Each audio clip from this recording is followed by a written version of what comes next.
નમસ્કાર મિત્રો, જય માતાજી, જય વિયતમાં, જય શીતળામાં. હું આજે આવી છું ઓસ્ટ્રેલિયા અને અમારી શીતળા આખી ફેમિલી મીઠા શીતળામાનું જોરદાર મંદિર છે.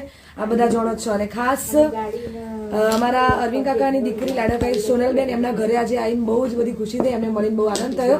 બહુ વર્ષે મળ્યા તો ખાસ માં શીતળામાને યાદ કરીને ગાવું છે. અમારા ચંપાબાની ફરમાઈશ છે, અરવિંદ કાકાની ફરમાઈશ છે, મનીષા ભાભી, પાર્થભાઈ, સંજયભાઈ અને સોનલબેન.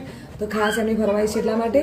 હો મારી શીતળાએ બનાયું આજ હોનાથી હવાયું, શીતળાએ બનાયું હોનાથી હવાયું, મારા ઘેર તારો મઢડો શીતળામાં બધું મારયાયું, તારી આશીના શિયાળા તું છે મારું બધું, આશીના શિયાળા તું છે મારું બધું, આ ફોરેન બિઝનેસ મેલી ઘેર ના જવાયું, ફોરેન બિઝનેસ મેલી ઘેર ના જવાયું, મારા મીઠા ગોમે મઢડો શીતળામાં બધું મારે આવ્યું. Thank you.